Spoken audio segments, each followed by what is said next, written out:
All right.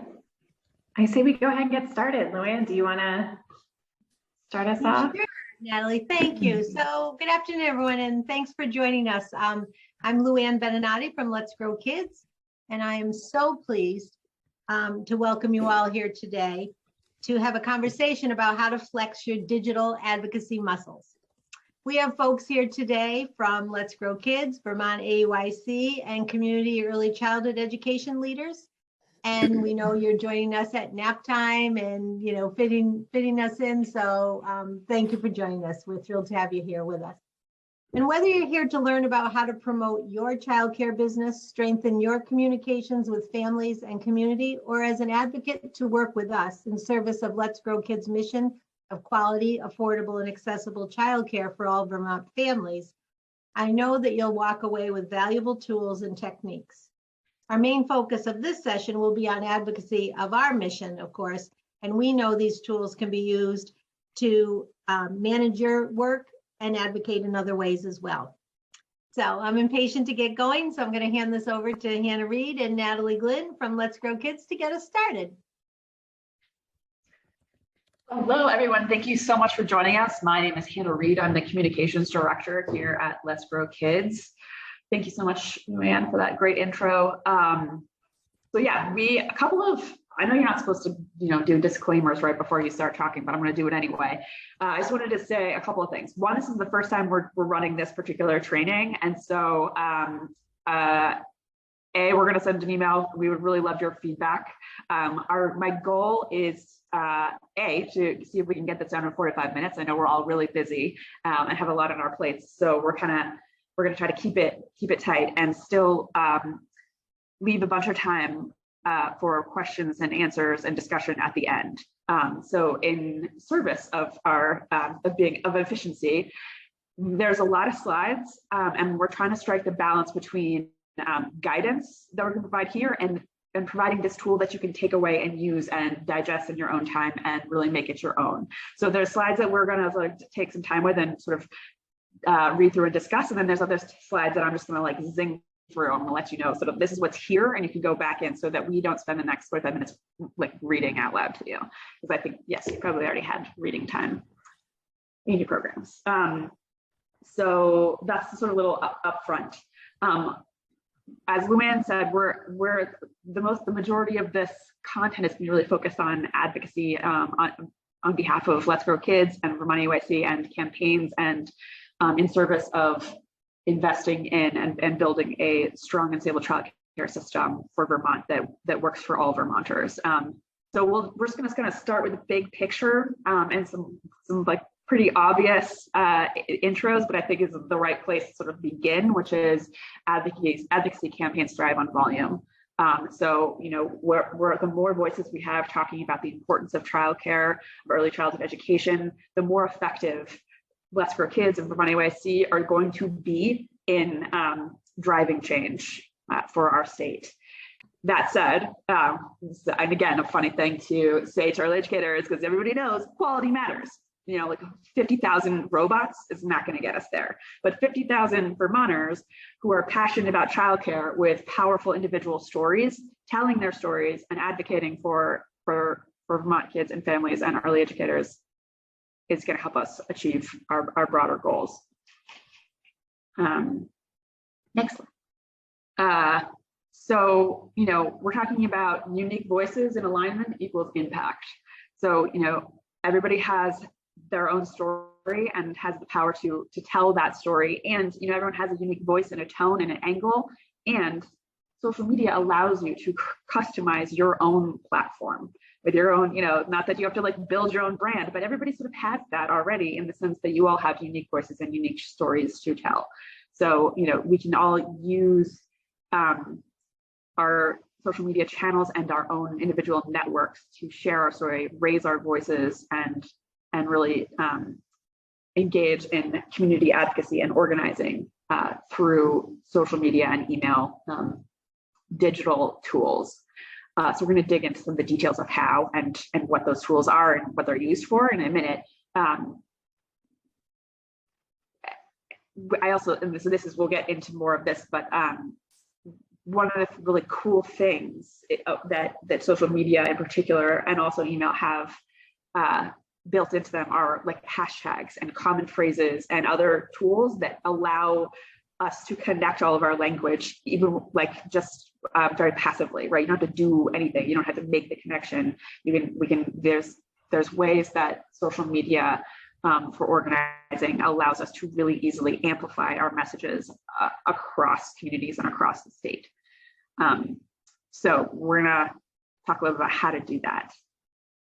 I did also just want to take a quick minute to acknowledge that sometimes it feels easy for early educators and parents to end up on the opposite side of the sort of childcare crisis debate. And I just want to confirm that, just say it out loud, that the Vermont's childcare crisis cannot be solved by parents and early educators alone, right? This is a much bigger issue that will require public investment. The childcare system we like to talk about how it's a public good that has been forced to operate as a private business for far too long, and it's failing all of us. And so this is a statewide crisis that is going to be solved by statewide action and statewide investment. So we talk a lot about cultivating the power of we, and really aligning the needs of children and families and early educators and the future, and businesses and employers and the economy all together, and talking about how we are all served by a strong and stable childcare system. Okay. All right, so this is gonna be one of the slides that I kind of just like zip through because I don't want to read this all to you because it's all here, but this is a really useful tool to understand what the particular strengths are of Facebook, Instagram, and Twitter, which are the main social tools that we use at Let's Grow Kids. I think Vermont AOIC uses as well. So it talks a little bit about the town hall, the magazine, the newsroom, a little bit of how to use those, what types of voices and content are best served in those particular channels, and then a few best practices, though we'll have some more specific ones in a minute. And like I said before, we will come back, we'll have time for questions and answers. So if there are things you want to come back to, we can kind of come back to some of these slides and dig in a little bit more. Okay. So let's talk about a few social media best practices. Like I mentioned before, sort of hashtags. So if you're like working with supporting Let's Grow Kids or Let's Grow Kids Action Network, which is the political sort of arm of the Let's Grow Kids organization that's going to be engaging in endorsing specific childcare champions for legislative seats and other offices this summer and fall. So stay tuned for that space. As I said, there are going to be hashtags and campaign language that we are hoping to amplify and echo throughout social media over the summer, and then tagging each other and tagging Let's Grow Kids, tagging the Action Network, tagging my AOIC, and making sure that we're using those @ symbols and other social tools to make our voices louder. Sharing, we talk a lot about sharing your story, using photos and quotes across social media. We love, even though I don't love videos, and so I always feel a little nervous and self-conscious, Instagram stories and short videos are particularly powerful. Keeping them short, keeping them clear, they often, in our experience, get the most traction in terms of audience engagement across channels. And then, of course, including always need to include a call to action, but when you are trying to engage your audiences in a specific action or get them to do something, it's important to make sure that you're very clear about what you want them to do and really try to keep it to one. Like we usually try to say, like, people in an email or social media, they're not going to do more than one thing. So figure out exactly that one most important thing that you want them to do and make it as easy as possible.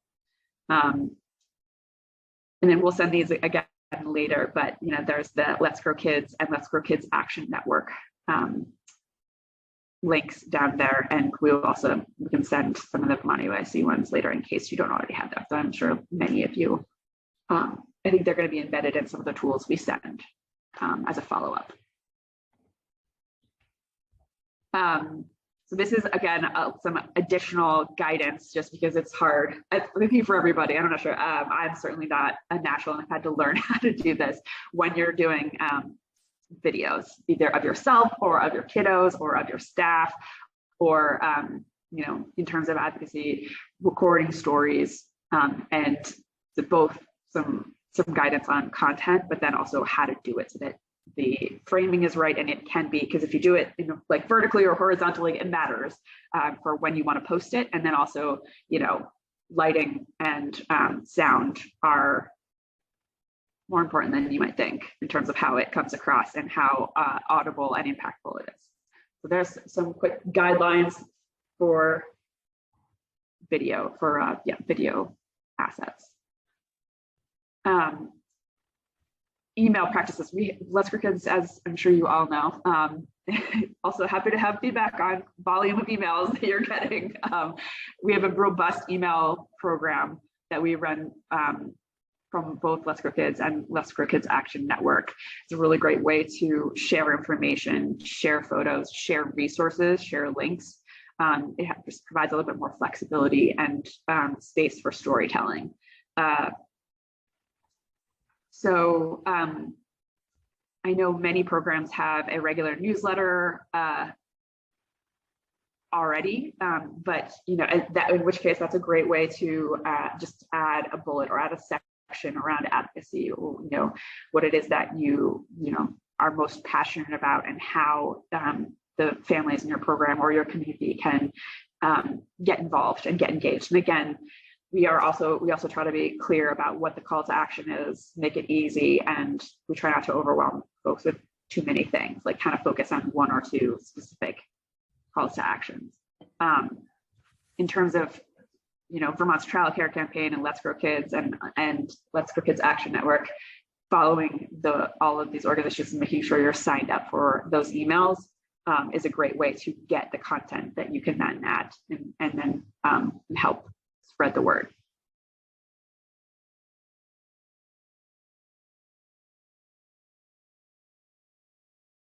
Just two more sort of guidelines, speaking from experience. You know, talking about how the crisis has affected you. This may be something that many of you are already doing, but speaking from personal experience, I statements talking about how, you know, the crisis has impacted your life and the program, and you know, just again, sharing your story, and then again, including videos and photos is a really great way to engage audiences. And then, you know, something we are always try to be very thoughtful about is providing the option to opt in or opt out, so that, you know, everybody is getting the information that is relevant to them in the right way and at the right time. We're gonna have a couple of messaging watchouts later on, which we'll kind of come back to some additional guardrails across the board. All right, I'm going to hand it. Well, we'll just pause real quick in case does anyone have any questions? We'll have more time later, but if there are any questions on some of the guidance that we just covered before I hand it over to Natalie to talk about some of the sort of Child Care Campaign and Let's Grow Kids messaging pillars.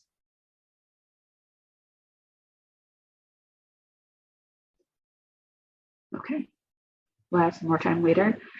Natalie, I'll let you take it away. All right, thank you. We'll see if I can advance slides and talk at the same time.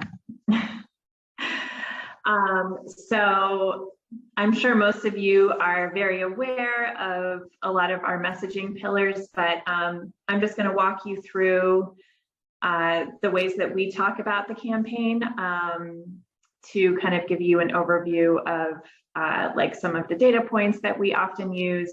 And again, as Hannah has said, this will all be in the materials that we send out to you after this, so don't worry about taking notes or memorizing all of this.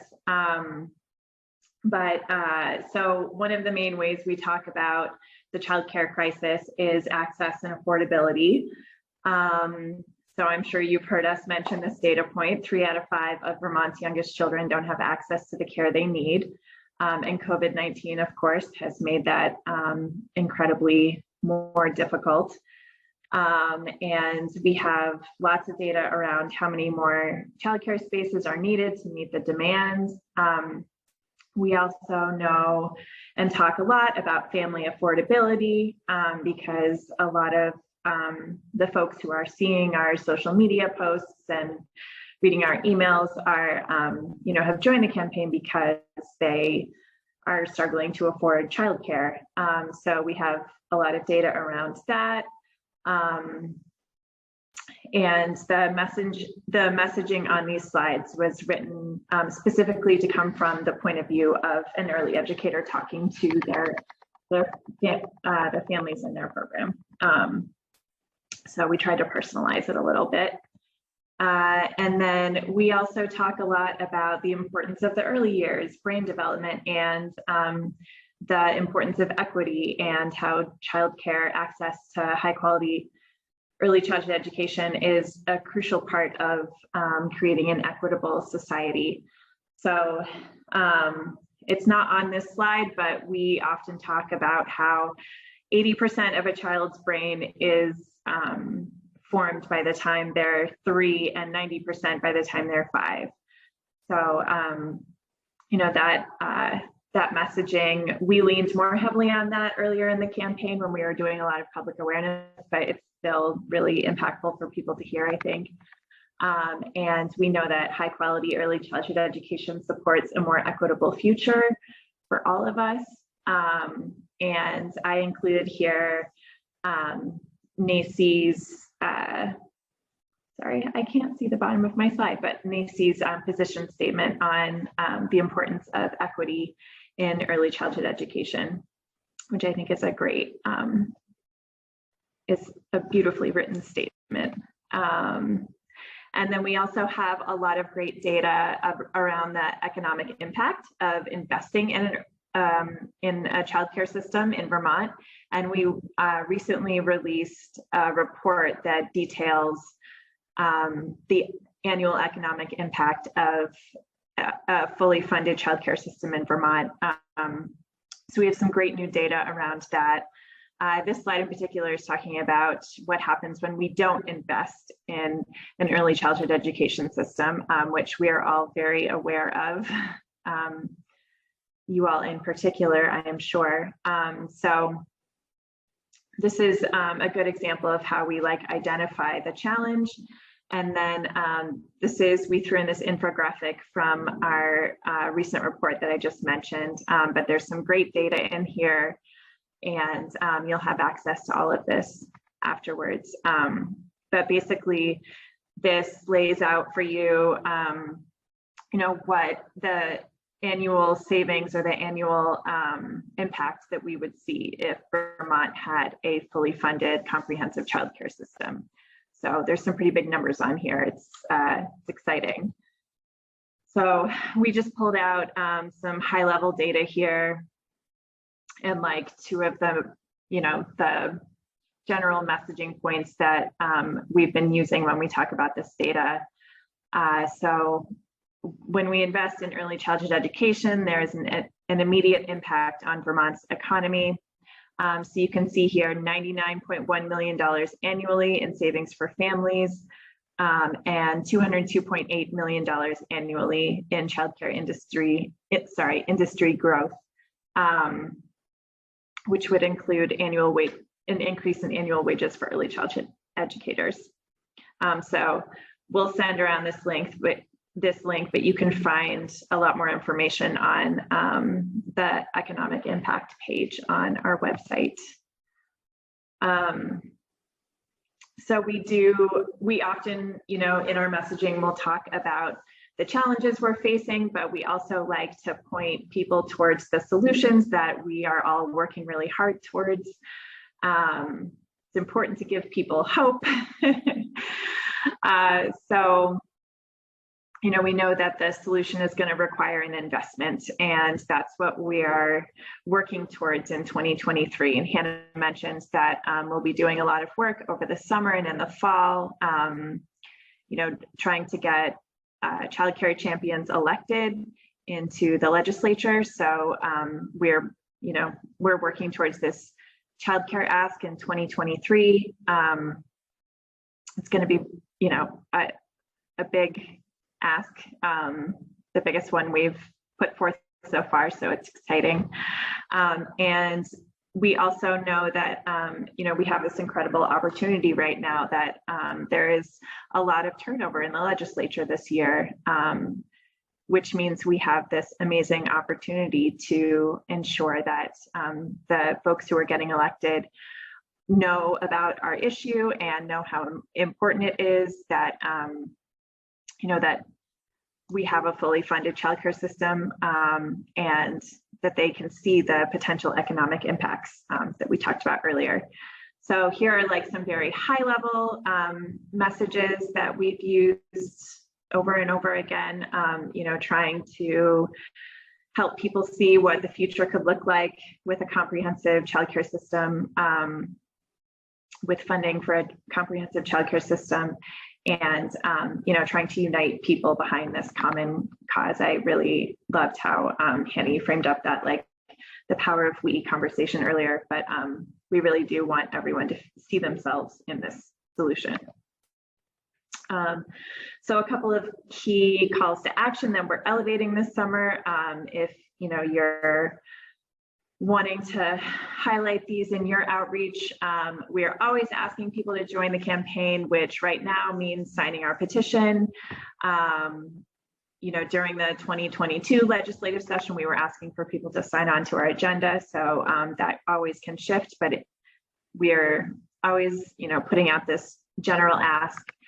We'll be having events over the summer and in the fall that we will be driving people to attend.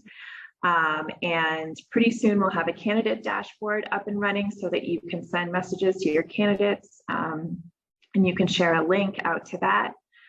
And giving a gift is always a way that we can ask people to support the campaign. And you can do all of these things through either of our websites.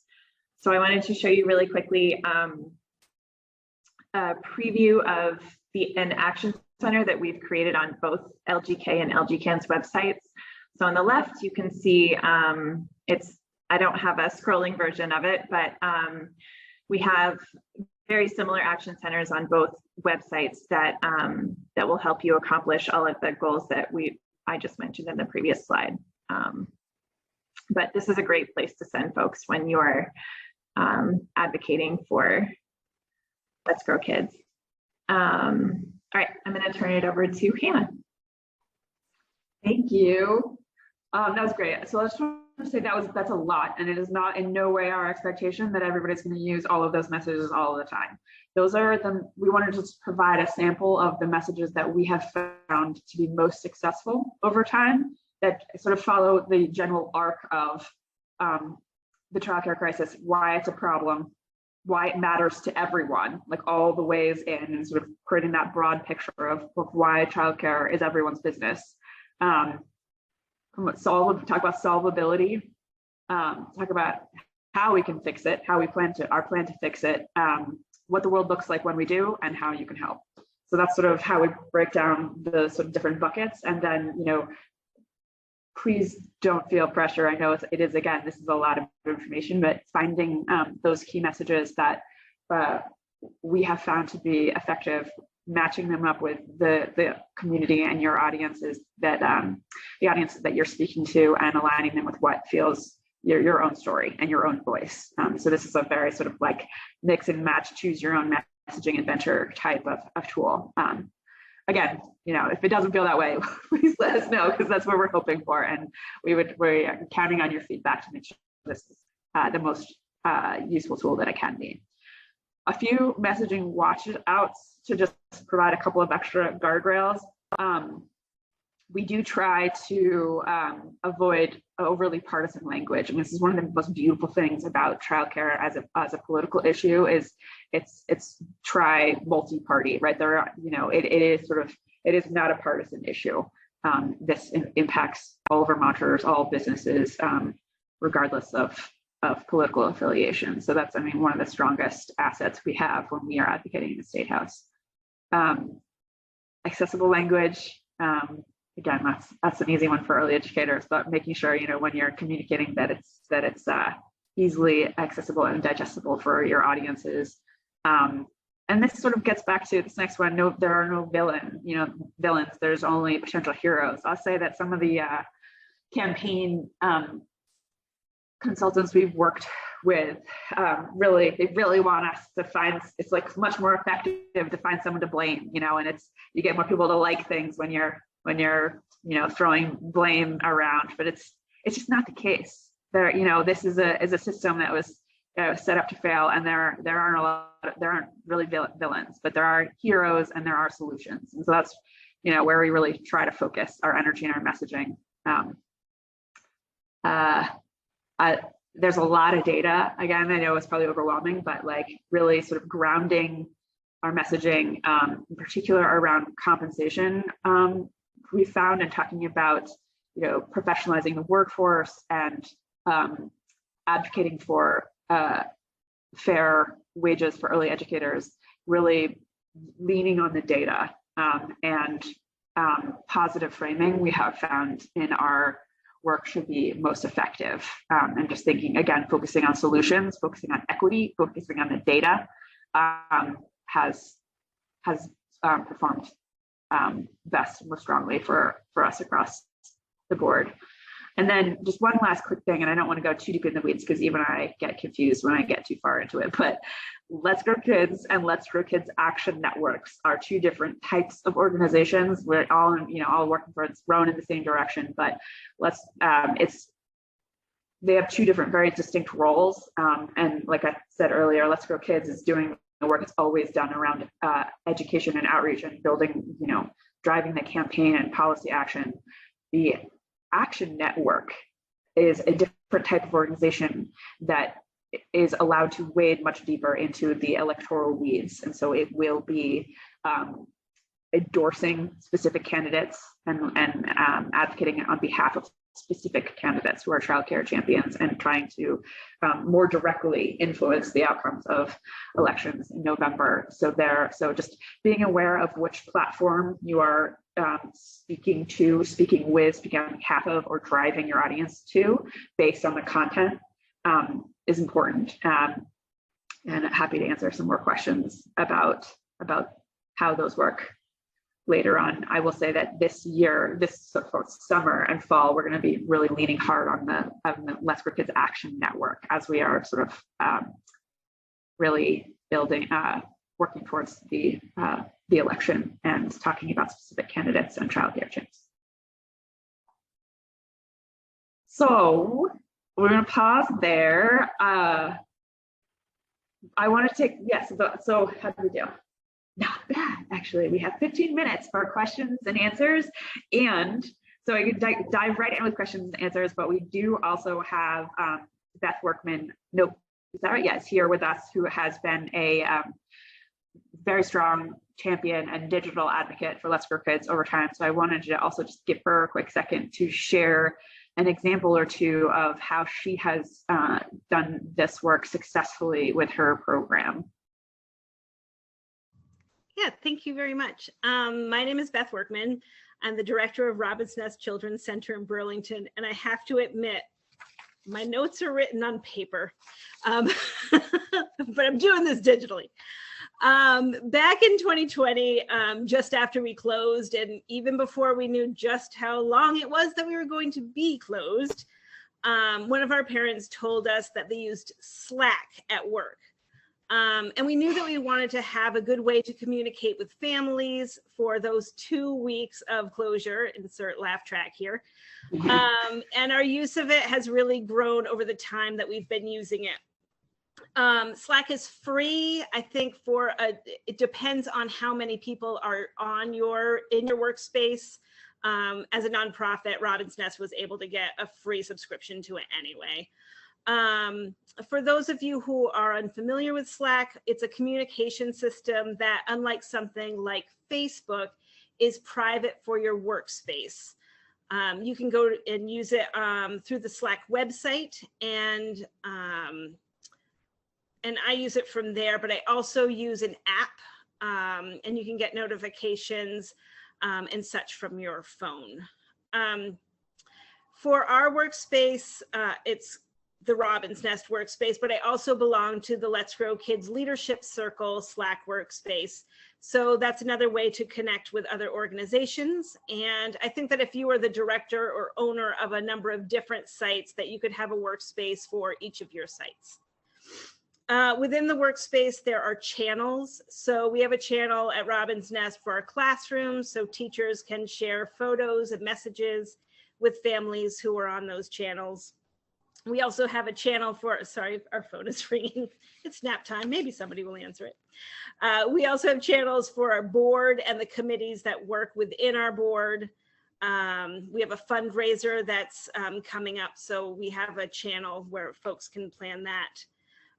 And as I'm going through this training today, I'm realizing we need an advocacy channel. So I'll be setting that up very soon. Of course, the teachers have a channel, and you can set that up as some channels as private, like our teacher channel is done. And so I can share some very specific advocacy tips with teachers that are not necessarily seen by our general committee. And then a couple of other interesting channels that you can use with that we use with Slack. We have a DEI book sharing channel where teachers and families can share books and other resources with topics that include diversity, equity, and inclusion. We also have a buy, sell, swap channel, and it's really fun to see how those connections are made between our families. We just recently had a stroller and a backpack in our hallway that one family was moving along, and they connected through Slack. So it's really nice to see that things are going to a good home and that other people are getting things for free or a fair price anyway. And then another great site that we use is for newsletter building, and that's called S'more. It's really intuitive, quick to use newsletter building system. We were finding that our emails were just like very long, and they weren't like, they were written you know, in prosaically, you know, so people tend to respond so much better with bullet points. And this newsletter system, you know, gives big topics, and then you can write your information within those, underneath those headings, and breaking up the information really seems to help us to get more readers. And like I've been working on our weekly newsletter, and I'm sharing things like upcoming events, Juneteenth events that are happening in Burlington, and some books. We have an annual family survey, so the link is there. And then weekly, we always have some thank yous to our community. And then I've also in the past had some calls to action within our newsletter. And so within S'more, you can post photos. Like I said, you can have messages, you know, newsletter articles, but you could also post links and events and PDFs in there. So there's a lot of different ways that you can share information. So it's helpful, like when we get something shareable from Let's Grow Kids, where we can just pop it right into that newsletter. It just takes a couple of seconds, and our families are used to getting the newsletter weekly, so they really do anticipate it, and we get really good readership from it, and we know about it because S'more also offers some analytic data for us to look at our readers. So those are two of the big technological communication pieces that we use at Robin's Nest. Thanks. Amazing. Thank you so much. I appreciate that, all that input. Yes, I would echo bullet points, short bullet points for newsletters, big headlines, photos. And then I do think that consistency is really helpful too. So people sort of know when to expect it and expect emails and wait for it. So those are, thank you. That's great. What other questions do folks have that we can kind of, other places we want to go back and dig in?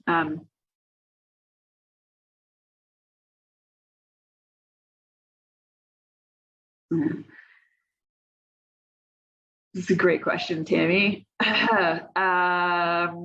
Yes, it's a great question. I'm not sure that we have clear answers on that yet, honestly. I think we are, one of the big things we're waiting on is the financing study that we got approved in 2021 as part of the as H171 and will be complete in December, which is basically a study to understand exactly how much the system will cost and come up with revenue sources for us.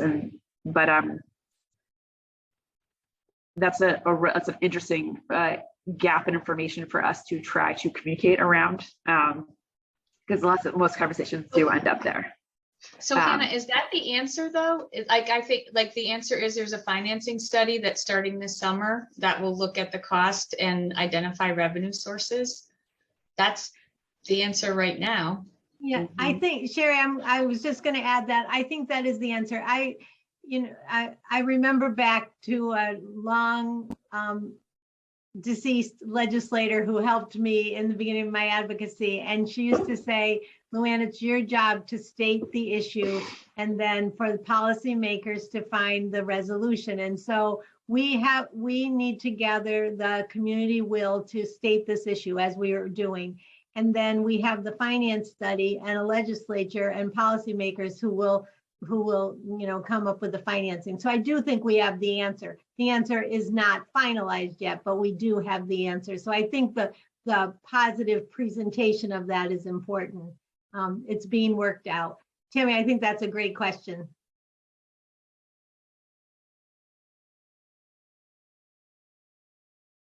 I love Beth's reminder to not use acronyms and abbreviations. We are very good at CDDs and LGKs and all that. And I think that's important. And Hannah, one of the things in your slide that I want to just note, because I just love this and it really helps me think about the different technologies, is the slide that describes the three platforms and the use of town hall, magazine, and newsroom as a description. I think that really helps a person think about where to put what information and how to post it. So I loved that piece that I just wanted to highlight.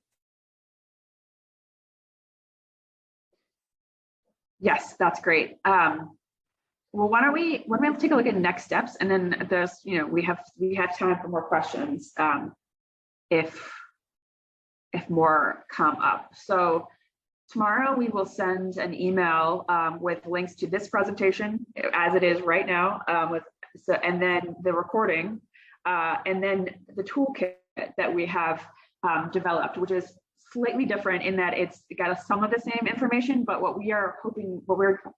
it's designed to have is current messaging. Like Beth just said, a snippet for your email that you can literally just copy and paste. And you can pop it in there and send it, or you can edit it and make it yours. Either way, we're trying to make this as fast and easy as possible. It will also have a couple of different social media posts for Instagram, for Facebook that you can also lift and again, pop in as is if that's the easiest thing, or you can sort of make tweaks to and edit.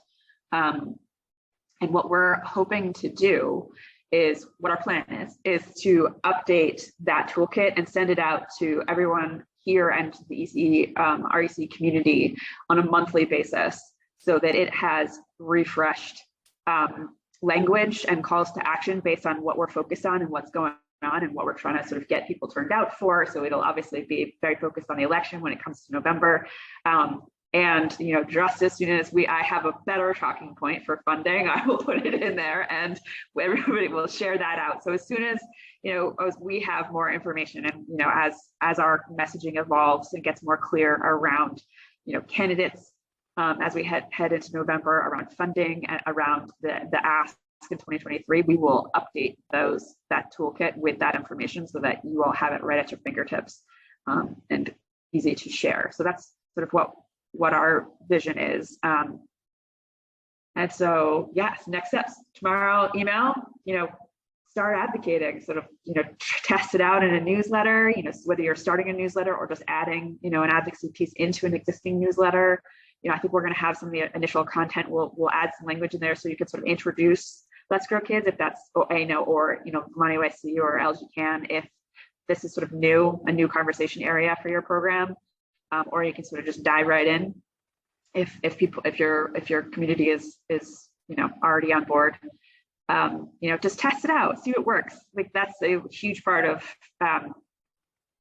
what I probably should admit it. What our team does is we try it, see what works, and we follow the data. We see, we look at the analytics behind our emails and our social, and what do people respond to? What works for our audiences, and then we kind of try to figure out how to do more of that. But we're always testing and always trying things out.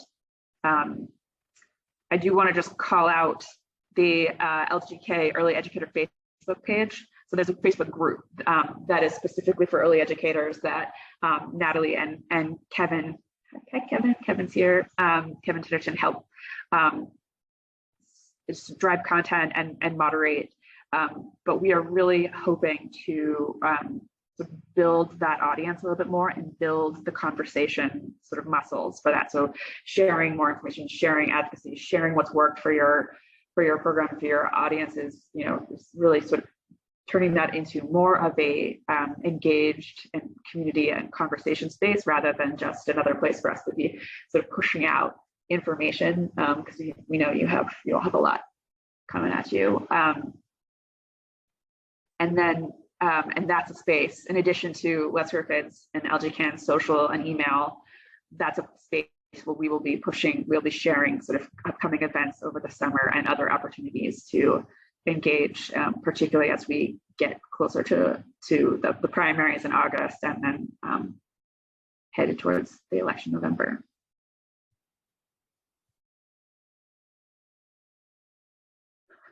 I think that might be it. Is that the last? Oh yeah, we've said thank you, and then there's our emails, and so please don't hesitate to connect with us if you have questions, you want clarity. There's a talking point that we didn't provide that would be really helpful for you. We're happy to help sort of develop content and get creative and problem solve.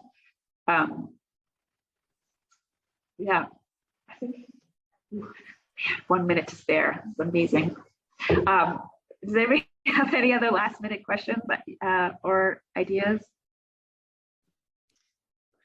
I think one of the things that resonates a lot is when you do share, I think specific quotes or photographs of providers in different parts of the state. And I find that like the more that we can personalize social media, I think is important, because sometimes it just feels like, LGK is like an organization, but then when you see the faces behind some of the things, I feel like people, or it resonates, at least for me, a little bit more. And oftentimes when I see things that are shared that have a quote from a fellow ECE person, I often will tag them. And, I think part of it is that ECE folks tend to not be very much wanting to promote themselves. But I think part of professionalizing our field is learning how to use these tools in that kind of way to tell our story and to be more confident to share the work that we're doing. So just a thought I had.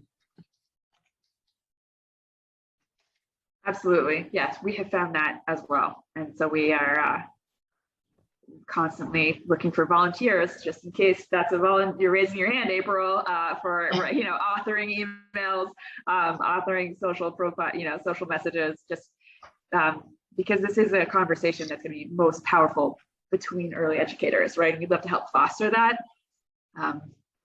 Well, I'm definitely on board, and Luann knows I still, I was part of the leadership circle in the fall or winter, whenever that was, and so I still have some work to do as part of that. But my email does still bounce back, so I can't email anyone with the LGK I know that it's been on everyone's radar, you know, and people have tried to fix it. But for whatever reason, it doesn't, I can't communicate with you that way. And, but I certainly, you know, come August, late July, August, I'd be happy to do some work to write some things, and either from the perspective as, you know, a person in the classroom with preschoolers, or with my work with college students at CCV. I feel like I kind of have both of those sort of viewpoints, and thinking about workforce development and still being in the classroom too. So. April, I was actually thinking of you specifically when Hannah was sharing the hashtags, and wondering, like, I see posts from early childhood educators that are like what you just, you know, sort of what you described, just about life in general as an early childhood educator, or events specific to that. And are those places, though it's not exactly campaign related, are those places where we might still use some of those one or two of the two hashtags, just to like call attention to, like, this is what early childhood education is about? Mm-hmm. Yeah, I think so. And I think part of to understand hashtags is, like, for me, I'm on social media because it's part of my business with, you know, leading professional development and doing consulting work, but I don't always know, like, it's just sort of like, you just kind of jump in and start doing things. But I think if there's more intentionality, and to know, like, what is a hashtag that I should be using on the regular, if I'm talking about something specific to Vermont, you know, I think maybe just a little bit more information about that. But I think, I think a little bit more information about how to use hashtags effectively, or tagging people, or just like the nuts and bolts of it, kind of. Because even though I'm on social media, I still feel like very much a novice at that.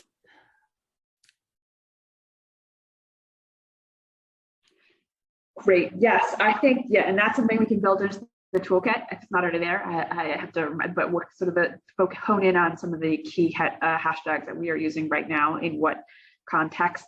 There's often multiple, which can be confusing, but we'll try to create the context in which we use each one of them, and to what end, to help you kind of decide which ones are our best fit.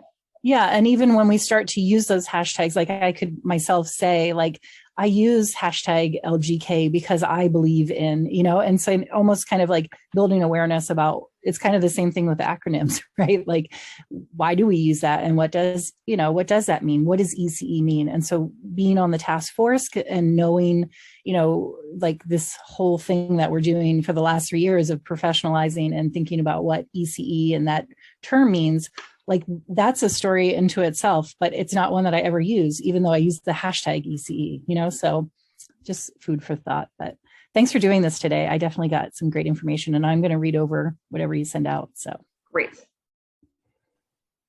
Perfect. Yes.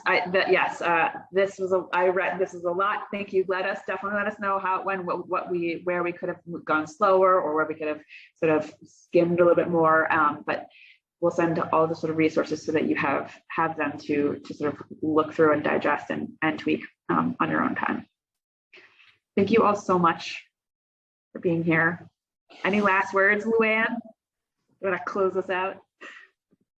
Only thank you. This was a ton of great information, and, you know, folks participating, thank you for chiming in. I'd love to see the Early Childhood Leadership Circle members here participating and continuing the work. And yes, reach out to any of us on those emails on the slide right here, and let us know what else you need, and we're happy to help. So thanks, everybody.